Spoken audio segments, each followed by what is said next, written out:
LA has the most car thefts of any major city just last year, and it's only getting worse. Last time we filmed with you, right after the video got posted, Dan's dealership got hit. They stole our Z01 Camaro, our white Hellcat, and our Z06 Corvette. Were you behind that? Like, do you think there is a federal task force looking for you? I'm sure they're looking at this. I'm ready to give you delivery, sir.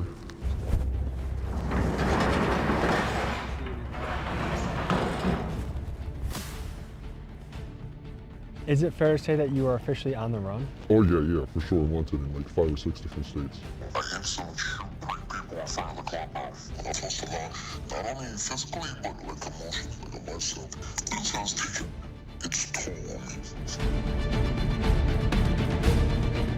About a year and a half ago, I launched a video documenting a man we'll call Felix, and he happens to be one of America's most prolific car thieves. Almost 10 million of you tuned into that episode, and many of you fell in love with Felix because of his hilarious one-liners and his contagious personality. This is what I carry for fun, just in case I come across a Hellcat. Or is that a Sky over there? Yep. Yeah, see? I would not be deterred by the daylight one bit. I would take that broad day. You would take something from this dealership in broad daylight? 100%. Especially respectfully after meeting their employees, I know they're not going to chase me. They're not going to even try to stop me. In that episode, he even flirted with the idea of quitting his criminal career and going legal by becoming a security consultant to car dealership owners like this guy, Dan. Get brick house security boxes that are magnetic that stick to the underside of the car, or low jack that's hardwired into the vehicle. And make sure when they install it, they put it somewhere that's not immediately underneath the steering wheel, because that's the first place anybody's gonna check. But then he went ghost. I couldn't reach him for months until one day he reached back out to tell me 2 things. Number 1, that he was in too deep to quit and that he was wanted for felonies in states all around the country, and he felt his only choice was to double down on his life of crime. And number 2, he wanted to make a follow-up documentary to his first piece so he could provide a cautionary tale for the youth and tell more of his story. Folks, this is an intimate look at the highs and lows that come with the lifestyle of being a super criminal. And today, we embark on a risky endeavor that involves sitting front row in the business of stolen cars, seeing into an international crime ring, and documenting a guy that at any moment may need to leave the interview in a high-speed chase. Folks, this is America's Most Wanted Car Thief, Part 2. Your discretion is advised. Quick announcement, just launched and restocked a few different shirts on the site. We have this lifting tee, Big Dog's Gotta Eat. We got the long sleeve and a short sleeve version. We have the tried and true classics of these sweatshirts. A lot of the items are going quick off the site and selling out. I appreciate the support. If you'd like to get some items for yourself, TommyGMcGee.com. Thank you, and to the video. 124 here, he's calculated we might need another vehicle. We're meeting up with an old friend of the channel, Felix the car thief. Oh, see, this is all money to me. You see all the trucks? That's all money. This is it. And he said he wants to do a part 2. He said there's a lot of things weighing on him. He feels like the walls are closing in. There's some things he wants to get off his chest, and also wants to show us what he's been up to in the last few months since we've talked to him. You know, at one point he was ready to give up this life and kind of be a consultant and go into the right side of the business where you can actually make money in a way that you don't have to be arrested. But for whatever reason, this lifestyle just keeps sucking him in, and he's dug himself a pretty deep hole. So anyways, we'll pull up to this parking garage and we'll touch base with Felix and see what he's up to.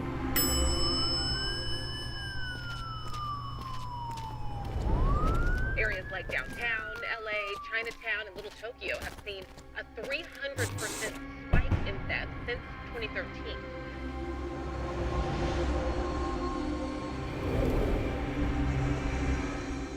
All right, boys, 6th floor. Let's see if you can. Oh, yep. This motherfucker, dude.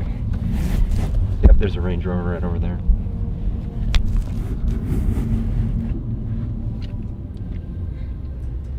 Good to see you again. These are my 2 prizes I wanted to show you. This is my Bentley and then my Range Rover. When did you pick this up? Like 4 days ago. I got this inside job. Somebody gave me this extra key for this car. And Like I a went- dealership? Somebody resold it to somebody else and then gave me the extra key. This was a legal car, so somebody bought this car from somebody thinking they were buying a car, and I had the extra key. And then this is my Range Rover. It's a P530 autobiography. It's impressive to some people, but it's like a regular car to me, you know. You have a handicap sticker? Yeah, so I can park my Strikers anyway. This is a reroute job, so I got this off of I paid the truck driver to reroute it. My mirror's fucked up, courtesy of LAPD. They smacked my shit. You had a close call? Yeah, they tried to catch me over in the hood. So that's why I wasn't going over where you guys were at, because I was just running from them in this car. How long ago did this happen? Like, less than 48 hours ago. So tell me about the process of getting this from a truck driver.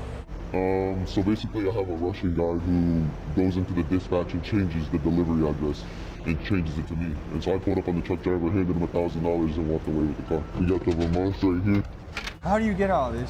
Actually, you want to know where I'm buying these? Hollywood Boulevard for $11 each. And they work. I've been using them for like 4 months, no problem. Last time we filmed with you, right after the video got posted, Dan's dealership got hit. People want to know, were you behind them? No, not at all. This is why you don't make viral YouTube videos and talking about stealing cars. I would never hit his spot. I know the kids who did it, but like you can't control people. Like, you know, they saw the vulnerabilities I did and wanted to make some money, and it was that easy for them. So when we've talked last time, you said walls are closing in, 30 years, that's a fair deal. Yeah, I still feel the same way. Of course, I don't want that. Like, I'm gonna try my best to stay ahead and just get away and just see some sunshine. I think that's why I'm going so hard in LA. I'm trying to stack up as much money as possible and figure out what my game plan is. It's really kind of like a pain in the ass to do these foreign cars, but it's the same thing. A box with cables that you unplug, and then the car is yours. This is real life Grand Theft Auto. Like, this is such another level of society that the average person will never see, experience. It makes me laugh a little bit because it almost seems so absurd. But I know that this is somebody's car that they worked hard for, that right now they're going through a lot of rigmarole, insurance, and even a rich guy now can't take his kid to soccer practice. Like, it's gonna be a drag on the family. He wants to be known as a car thief right now. It makes life harder for you because now they're on it. So any car you're in, they're gonna harass you. They're gonna want to think it's stolen, you know? You're probably right. Yeah, they're probably right for sure. But How much would you say you made in the last month? probably the last month. Last month's been good. So probably did like 40, 50K. 40, 50K? Yeah. How much of that profit? The majority of it. Because there is no overhead or No, this. upfront cost when you're taking someone's shit. Yeah, like except like paying the driver maybe. Last time we talked to you, you said you were going to show me a map of keys around the world. Yeah. So like, that's my SS Ambassador. That's in Iraq somewhere. And these are my tags, obviously, because I had to put these in the car for it to work. There's a Honda that's in the Northeast. They took this car back from me, but I saw the trucker in it. And then here's another one in Iraq, TRX I sold. That actually belonged to Deshaun Nix, the Wolverines, Timberwolves, whatever, from Minnesota. You guys took his car. Yeah, shout out that guy. We took his TRX and sent it to Iraq. What's the economics of a stolen car to Africa? How much are people getting paid along the way? For somebody like me, probably like, I would say a Honda's worth like 3K to me. And then to the Africans, it's probably worth like 30, 40,000. They're making more money. Of course. A Honda's worth 30 to 40. Yeah, because they're getting, you gotta think, when a car goes to Ghana, it doesn't matter if it's stolen or not. It's in Ghana. Nobody gives a shit. But why are they paying so much more? Because there's duties and import fees and everything, so they're usually charging like 125 MSRP. What have you gone through emotionally in the last few months? A lot of shit, man. It's been a roller coaster, bro. Like, I've done a lot of crashing now, a lot of bullshit that I shouldn't have been doing.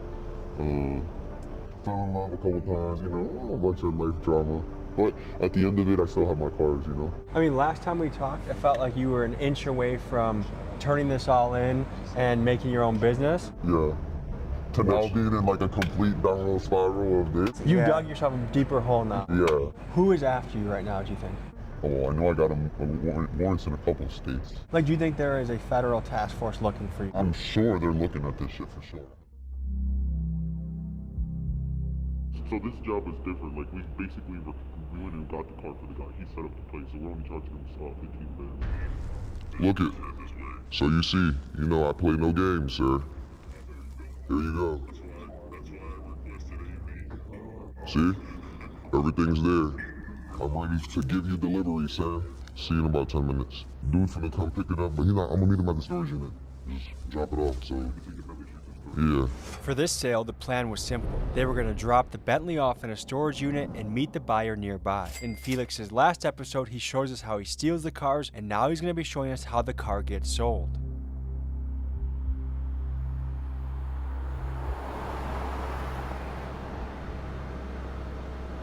Let me get that phone. As we were leaving the parking garage, it appeared Felix and his partner were having issues paying for parking, which struck me as odd seeing as they had expensive designer clothes on.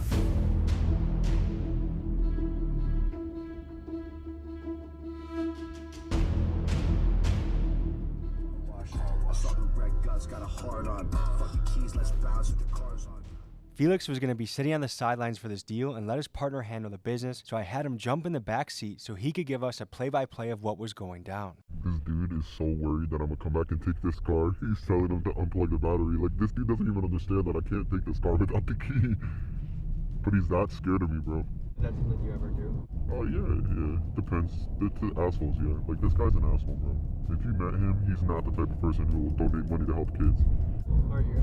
Yeah, I would. I'd help the kids. I help the junkies all the time. So sometimes you'll double dip on a deal by good cop, bad cop, he sells the car and then you rob him? I'd rob him and take the car back, yeah. Like, if I had a second key for this car right now, I'd take it back. I mean, what are they gonna do, call the police?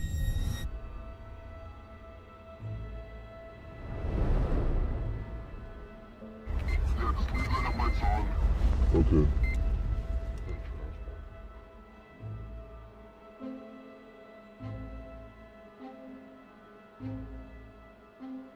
Yeah, I'll see you. Alright, I'm gonna do this and then talk to you in a bit.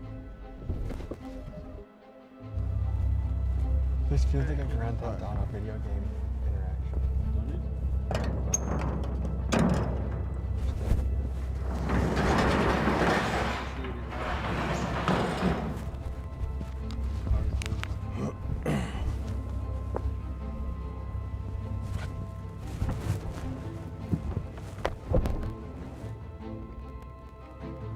Is there guys out there on the phone? Especially yours? No. No? It looked like it was there, that's why. My mama couldn't find me right now. Yeah, that's all good. We'll see you the second you walk out there. So you're good. Alright.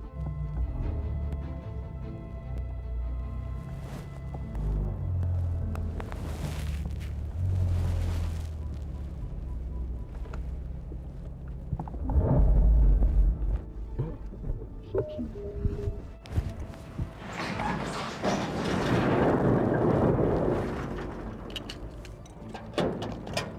Now we have to separate because I gotta go collect the bread and remember they think you're not here.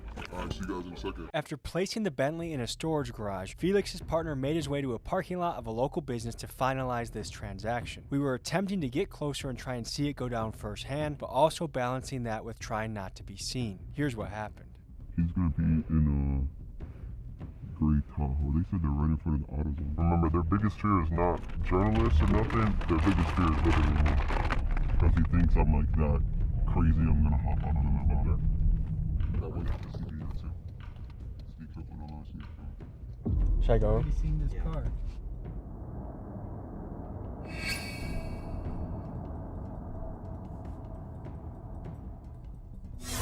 That guy, he's actually more than just a buyer. Like, he's the one who set up the play. He's the one who gave us the key and put the truck in the car.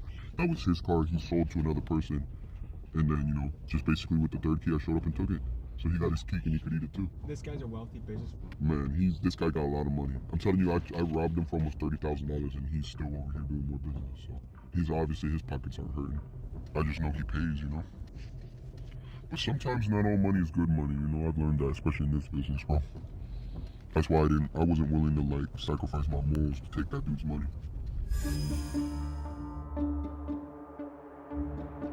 What? You want a souvenir? No, I'm good. Actually, here, let me. Yeah, it's legit, bro. I ain't do nothing wrong with it. Just to take the battery off. Just throw it on the ground. What a crack that, man. That's how we pick it up and sell it for $10. What do we got going on here? Payday. Payday. After that. That's real dough? Real. Yeah. You want us to show you the this will probably pay somebody's different serial numbers. I don't know, their kids go to school. So what was the economics of this deal? I mean, shit. $12,000 profit. So you guys split 50-50 partners on this. Yeah, okay. Just me and him. When you think about it, this is 5K one day, multiply this by 30. How much money a person could potentially make at this. But you gotta understand there's a lot of risk. A lot of people, 75% of the people in this type of business get caught or get knocked off. And what makes you guys different? I don't know. What makes us different? We're just good. I'd be scared, nigga. A scary nigga always gonna survive in certain situations because you're gonna think twice, sometimes you might think 3 times. That's literally it. I always go with the mindset of like, just trying to be like focused and on point. I think that's the same thing now, like not having a lot of distractions in life. I might not be able to call my daughter tomorrow. And so then it's like, fuck it, I'm sitting my ass down in the house. But then the next day after that, I'm like, fuck it, touching all this shit, taking everything must go. So some people say, yeah, you're humans too, but some people are like, these guys sociopaths. Is Donald Trump a sociopath? Is Donald Trump psychotic? I would say if it was something like where I was actually hurting somebody, like somebody was actually getting a gun put to them, then yeah, maybe I'd feel some type of way. But this is all non-violent property crime. You guys both have young daughters. Yeah. So do you think when they grow up and they're starting to get jobs of their own, you'll be able to look them in the eye and say, yep, this is what your dad does? Man, if I do this shit right, my daughter shouldn't need no motherfucking job. I ain't gonna lie to you, bro. But do you guys actually save your money? I see you're spending on expensive outfits. I learned to save from him. He lives by the 80%, 20% rule. He spends 20% and fucks around and saves 80%. That's a good rule. That's what I started doing too. There's people that do this shit for fun, and there's people that do that shit because they gotta get money. There's no other way out. Like, how much do you think you genuinely made this month? This March was kind of slow, 11,000.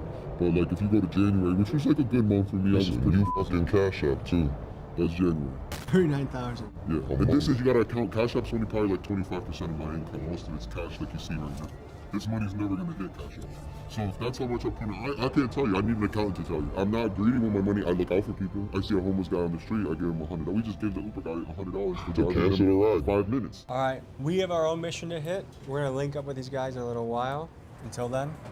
After a few months back in Milwaukee, we returned to Los Angeles to resume filming. During the time that had passed, Felix told me that his partner had been arrested and was facing serious prison time. And although I had spoke to Felix just a couple days before I flew out to California, once I landed, I was unable to reach him. Initially, I thought he was ghosting me, but then the mother of his child reached out to tell me that he was in jail. Hey, Tommy, how you doing? Hey, I'm doing okay. And he's sitting in jail. Has a few warrants in a few different states, but they're not expediting him anywhere. How long has it been since he's been home to see you? So it's been about 2 months since I've seen him, and then 3 months since his kid's on. So. And what's going through your head right now? I know he doesn't have many people he can really lean on, so we're family at the end of the day. As for anything else, I hope he gets his shit together. My biggest concern, honestly, is my kid. At the end of the day, she is what matters in all of this. He was a really good father. He did try. COVID made things helpless for a lot of people. I don't know if he told you our whole rental burned down. So during COVID, we floated around to hotels. He was breeding dogs then, so we had about 8 dogs with us, and a whole lot of puppies in a hotel at one point. Holy shit! He was headed in the good direction. He was in college. When all this stuff started, and he discovered this other way of doing things that seemed easier, and then it worked once, and so I've never been able to control that man. So, well, I hope this whole situation scares him straight and reminds him that he was in jail at one point. Feel free to call me anytime, and we'll see where this thing goes. Yeah, I appreciate it. All right, thank you. Thanks for your time. Yeah, bye-bye. I see him in a pretty similar way that I think that his girlfriend does, except I think I probably am more aware of the bad information, like the depression, the struggles, the addictive personality, just because he probably hides it more from her. What a shame. But I wonder how common this is in the criminal down spiral story.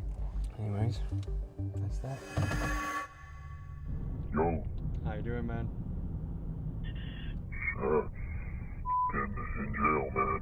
What's going through your head? I'm depressed, bro. I'm gonna go to court in like the next 30 minutes, 40 minutes, I think.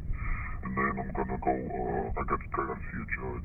I don't know what to say, but I don't, like, if they let me out, I don't have nobody here, so I might even need you to come get me or somebody to come get me, because I don't even have shoes on.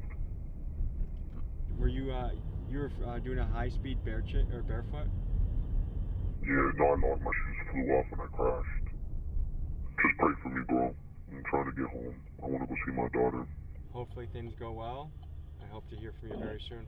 I hope so, man. I'll let you know. She'll, if anything, she'll call you and tell you and keep you updated. I should be out, though. I should. It's hard to say about a guy like Felix that we've come to know for a while, but it is crazy how these guys play the predator and the victim at the same time. And how many people's cars are gone because of him. Like, it's always poor me. I could say I've developed a friendship with Felix. We've been calling each other for over a year now. And I might know more about his life than most family members that he has. Anyways, we'll see where this goes. After spending about 3 weeks in LA Central Jail, Felix called me when I was back in Milwaukee to let me know that he was going to be released in a couple hours. I scrambled to find a videographer that could catch this moment, so I called my guy DT that I had met while filming with the East Coast Crips. Here's the footage that DT captured. Card, cash, 730.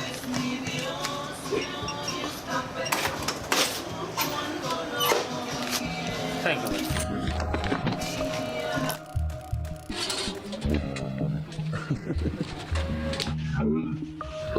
You thought you'd never see my beautiful face again, huh? You might be confused to see Felix sucking on a balloon. The drug he's using, nitrous oxide, aka Whippets, is a substance that cuts off oxygen to the brain to induce a brief and fleeting sense of euphoria. So good to see you home, nigga.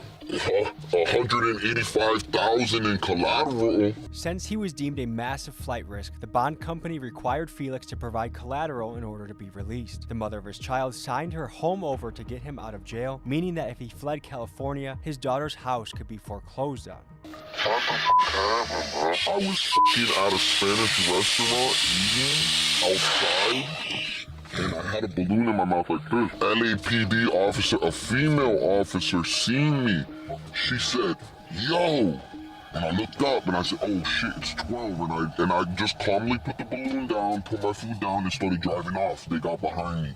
They followed me for like 30 seconds. I hit the left, right. They went left, right with me.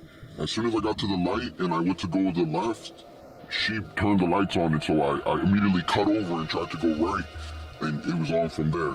And I took them on a sick one, and I went down the wrong way, and I hit somebody, and I crashed with the drink in the car. They want to give me 2 years on a program. They posted the bond. Minnesota detained me for some domestic violence warrant for breaking my bitch's windows, and I had to pay them $3,500 to hire a lawyer. The lawyer got the warrant recalled, and then they released me out here in California. I feel like a cat with 9 lives, and I just activated life number 7, so I got 2 more. I feel like this time I have certain goals and purposes in mind on things I want to do. I think this time is my time, and I'm not going to let myself get caught even with this bullshit that I got going on. What time will you think you will be facing? I think it's over with. I think either the feds will pick me up this time, or Cali's going to hold me until I get picked up by the other states, and they'll give me... basically, it's go for broke. There is no other option. It's go big or go home this time around. What did you owe? What did you owe for your bond? $20K just to enjoy this moment right here. Thankfully, my family looked out for me and showed me love, and they blessed me and they gave me a second chance. And I'm really trying not to squander it, but I'm so hopeless. At the same time, I'm lost, like I don't know nothing but this car stuff, so I'm trying to respect their wishes and stay out of it, but this is all I know. So what's here? This is my tablet, my baby. I've thankfully had this for a long time, and somebody kept it safe for me, and now I came home to this, and this is what's gonna give me the opportunity to hopefully make things right. So you got a lot going on. What is your next steps? I guess at this point, I have 2 main choices. Do I surrender or do I try to run it and see how far I can make it?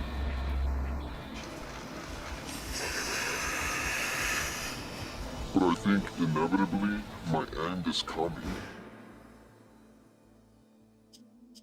The next time we crossed paths with Felix, he was out operating in the Midwest. He was fresh from being on the run in California, and I was interested to hear what was going through his mind given that he was facing such intense financial and legal pressures. Yo, we're 2 minutes away. Are you guys already there? I'm right down the street.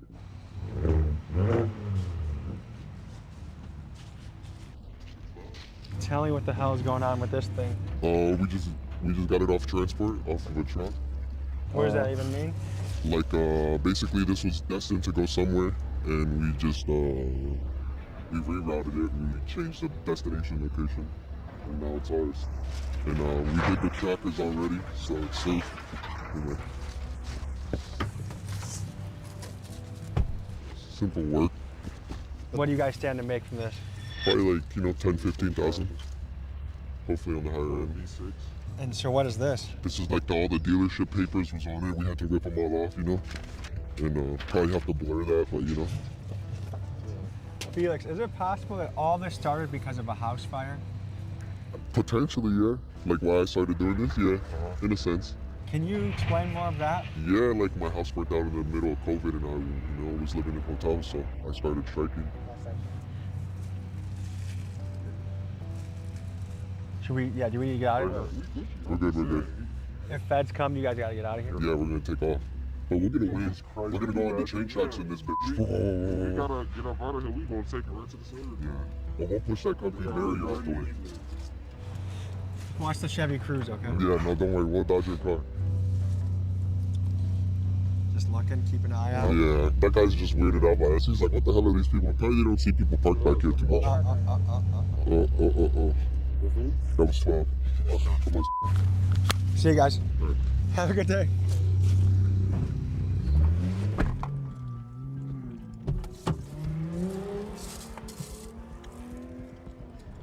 So, part of why this meetup was so quick, there was a lot of federal vehicles in this area for ICE raids, and Chicago just concentrated with those types of agents. I like that little snapshot we got of Felix because we got a lot of flavors of him right back to back. And there's a reason I'm drawn to him as a character. I mean, I try and connect with all of the people I interview, but him in particular has been a special guy to meet over the years and get to know. I'm trying to imagine the lifestyle where it's like at the slightest hint of danger, out of there. This has been a tough one to put together, but the persistence has paid off. Persistence tattooed here for a reason.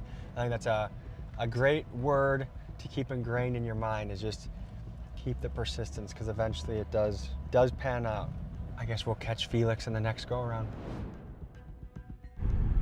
All right, folks, so we are in the suburbs of Illinois right now. Personally, I've realized that this is a documentary that I've had more emotional ties to because I've developed a relationship with him. I've talked to this guy for hours on the phone. I like him a lot, but I've also seen him in the last few months do a lot of things that I'm like, like, you're better than that, man. Like, I know you're better than that. But who am I to judge? Like, everyone has their own life to live, and my job is just to document it and understand it. So we're gonna meet him and see how life has been with him. Apparently, Hondas have become more targeted in the world of stolen cars, and I even heard Felix occasionally referring to his crew as the Honda Boys. His partner told us to meet them in a parking lot to see a live sale of a Honda go down, and Felix was not answering his phone, so I had to try and use my spidey sense to see if I could detect where he was. So we're meeting them in a local grocery store. Let's see if we can guess. I don't know if they're in one or two cars. That's the other thing. But they said keep your distance. We don't want to scare off the buyers. I don't know if they're meeting here for the.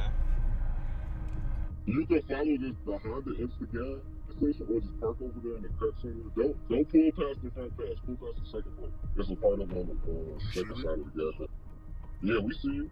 Just don't let them see the cameras. Tell them like not to be so obvious. Okay. I will say it is pretty nuts to just watch this going down. And the thing, everyone here going to this grocery store, going to this gas station, they're getting their hot dogs, they're getting their chips. They have no idea that right here, plain day, there's a little car transaction going. Grammar's coming up here. No way, that's the guy. He doesn't look like a... I don't know, a guy wearing blue jeans and a shirt like that, you just don't picture to be Yeah. in a theft operation. I mean, no, he might not even know he's buying a hot car, too. He might think it's legit. Does this guy know he's buying a hot car? Yeah. What the fuck is he looking for, man? Like, what you looking at? Trying to make sure it's stolen, nigga? Where the fuck car did he come from? Like, he's smooth as a nose. Yeah, that's the Honda I thought he was in. Like, when we first got here. It's been here, though. Yeah, I know. That's why I said, before I watched this, I said this nigga would be here an hour early, bro. That's why I came through here and went through a lot like that. Is this deal taking longer than normal? Yeah, he should just gave him the money and left. You think they're starting to what? He just got money, did he? Check. He just shook his head. You guys, everything good?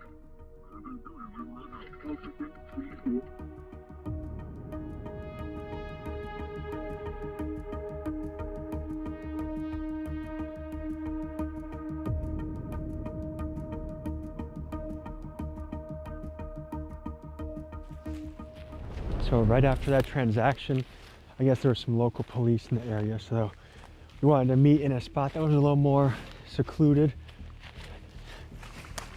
Good to see you. Man. Part two. Part two. How you doing? Good. Another day. Not in LA anymore. No, different scenery. Okay, so we sent a guy to videotape you coming out of LA Central Jail. Yeah. That was when? Like 2 months ago, maybe. So what has transpired from then until now? A lot of crazy stuff. Like a lot of like high speeds, a lot of crashes, a lot of just overall just crazy drama.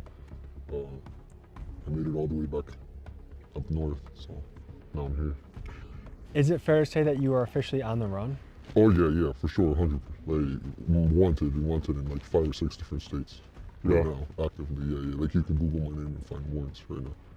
And more to come, probably. Okay, and so what are the various things you're wanted for?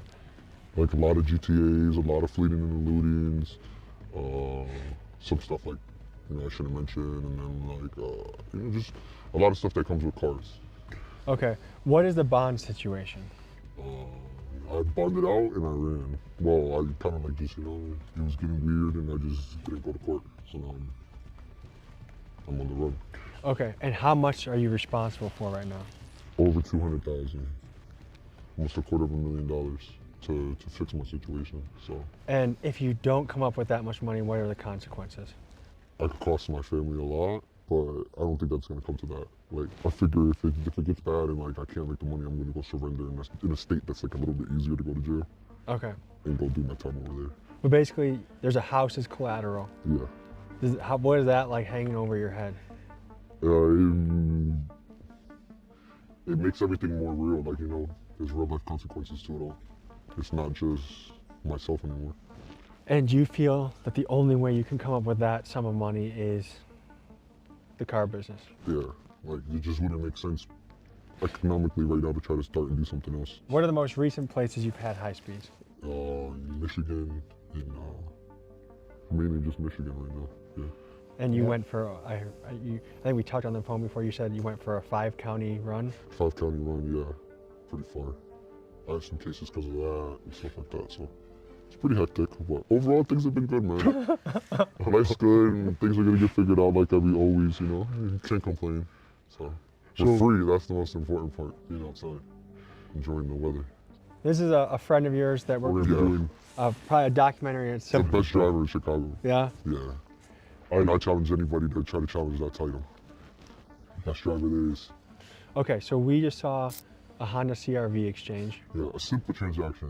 A car that nobody would think would be sold, a bullshit car, but is it normal to do that in broad daylight? Yeah. In public areas? Yep. Why not meet someone more private? It's just for both of our safeties. for buyer safety and our safety. Neither of you want to get robbed. So, or be put somewhere like we're in a situation where we're in a dead end street or anything like that. If he, How do you know? Okay, because I saw that guy. yeah. I'm like, how do you guys know he's not a cop? He kind of looks like he could be. I guess right now I'm almost 75% sure he's not a cop. He came out of nowhere, so I was kind of cool off, and he told us he was 15 minutes away. So he was 15 minutes away, and we told him he was there 5 minutes away. How would you do that? Were you nervous? A little bit, yeah. I was ready to run. So what do you do to vet a guy like that to know he's not a cop? I guess it's time, you know, like you just talk to him more and more. Yeah, they would already been there. And what was that transaction? How much you make off that? No, it should be a simple transaction, under $2,000, you know. Okay, so yeah. Simples, but it's small, but those would be the ones that keep kind of like things maintained, you know. Those aren't the big logs in the fire, but that's the little. Those little stick, yeah. I mean, you seen today, did that guy seem like a criminal to you? Or like somebody? You can give me criminal vibes. Seemed like a normal, average person. Normal guy, could have a blue collar job, white collar job. You just mentioned you'd be surprised who you could sell cars to. Yeah. Are there famous rappers you've taken their car? Yeah, definitely. Are you able to say? No, probably not. Probably that's not true. Because some of them are super gangster? Yeah, like they'll really come looking for you for that type of shit. It's not just that, but it's like... How do you deal with the pressure of this all? Because to me, if I was on the run from multiple states, law enforcement, I had the house my daughter was growing up in as collateral over my head, a large sum of money. Yeah. I don't know. The first month I was scared, but then I kind of got over it. I was like, F it. Like, I'm either gonna try, or if it doesn't work out and I can't do it, at least I had 5 months of vacation before I have to go turn myself in. Do you have any regrets of not going clean with Dan when you had the chance? No, sometimes I think about it, but then I think about all the memories I made. I met some wonderful people in this process, bro. Just this past year alone. Like, I had some moments that, you know, I can never tell anybody about, and to me, it was worth it. How are you doing as far as the whippets? Because that's one thing I realized in the last year, like every time you would call me, oh, tell me. Yeah, I did call you a lot off the whippet stage. But no, it's like any party, bro. Like, you know, rappers have their perks, they have their drink, you know. I like my whippet sometimes. Yeah, eventually you're gonna have to sit in prison. Oh yeah, for sure. And that's just something you're accepting? Yeah, but I'm gonna have fun at least until then. Why not flee the country forever? Because I have family here. And it's also like, there's no place like America. Okay, but how much prison time do you think you're looking at? Probably like, on a good day, like 10 years. On a bad day, probably like closer to 20. And that's state by, like adding all the states together, or that's just one state at a time? That's like 1 or 2 states, and then you gotta think. Jesus. I'm hoping and praying that they'll let me file a document that will let me run my sentences concurrent, but that's not always guaranteed, you know? So if all my shit goes consecutive, it could go 30 years. So in your time in LA, did you have a lawyer or did you have a public defender? I didn't even make it that far. Like, I had a public defender, but they were shit. And like, I didn't even make it to my second hearing. The minute they told me they were gonna charge me with more stuff and that I potentially couldn't come back out after paying to come home, I just didn't know. What was your official charge for? Multiple GTAs. I guess let me ask you this. From a mental health perspective, where would you say you're at right now? Probably pretty like low, like it's pretty crazy, but I live with the mindset of like always trying to like succeed, like I'm not gonna give up. I don't know if we talked about this the first time, but tell me more about your childhood. How are things for you as a kid? Well, pretty crazy, pretty hectic, but you know, I wouldn't say that I had it bad, like bad than any other average kid. You know? I just grew up a very different way. I remember trying to steal from the store when I was like 6. And thinking about how can I get away with that, so I don't know. I think part of this car stuff is I'm in love with like not just the cars, but the community and the sense of like, I don't know, connection it gives with everybody. It's like a family almost. Yeah. If you had to self-diagnose yourself, what would you? I would say I'm definitely, you know, a little bipolar, you know, a little schizophrenic. Sometimes. Schizophrenic? For sure, like I like to act out, but I think mostly it's because of the drugs. Like, but you know, then again, it's like getting high is like part of like, I don't know, it's part of today's culture. It's everywhere. So I have to say, this is the Felix I really like. Like, I feel like you're very present. Yeah. Because I know you're a very smart guy and you think about a lot of stuff. Just as a friend, I would say, I like when you're off the whippets. Yeah, but it's not as fun. Life is boring, man. I like having fun. Every friend I have that's done whippets, it's like, oh no. I know, it looks bad, right? Yeah. Yeah.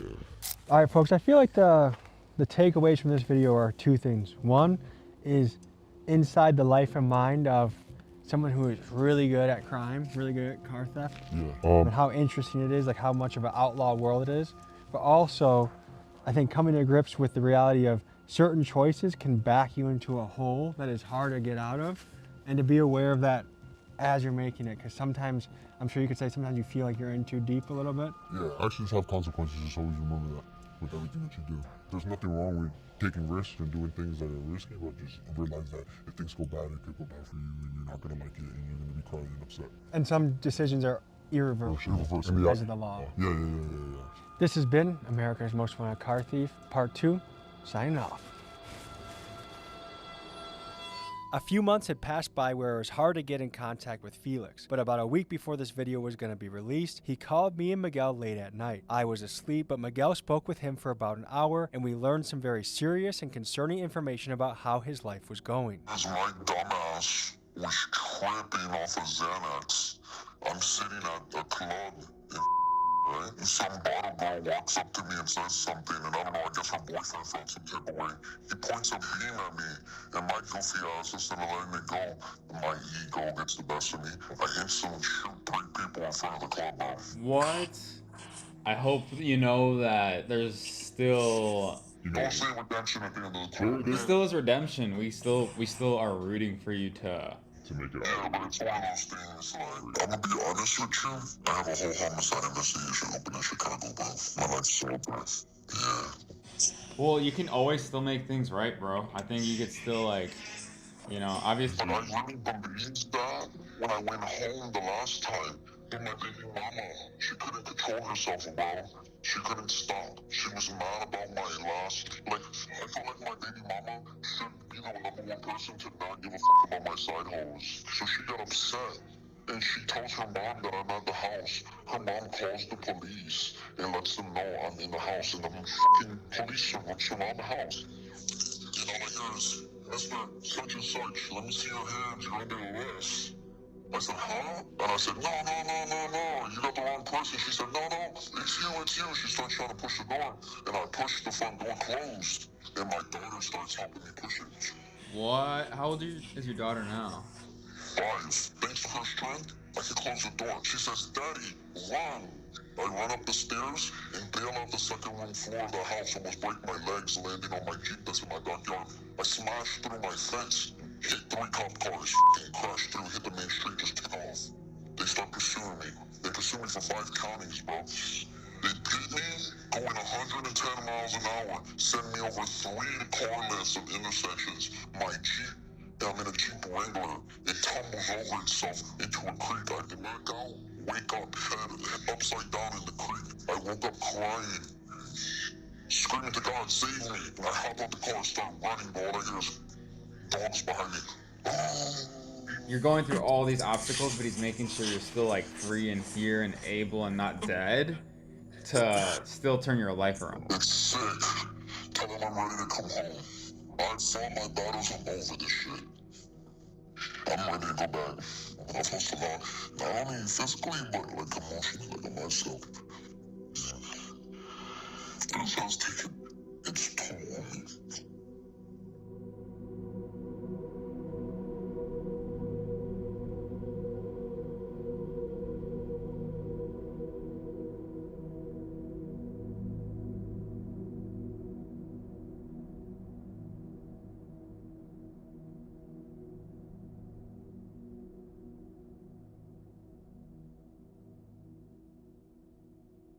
Folks, hope you enjoyed this episode. You want to watch another? Here. You want to subscribe? Over here. See you next week.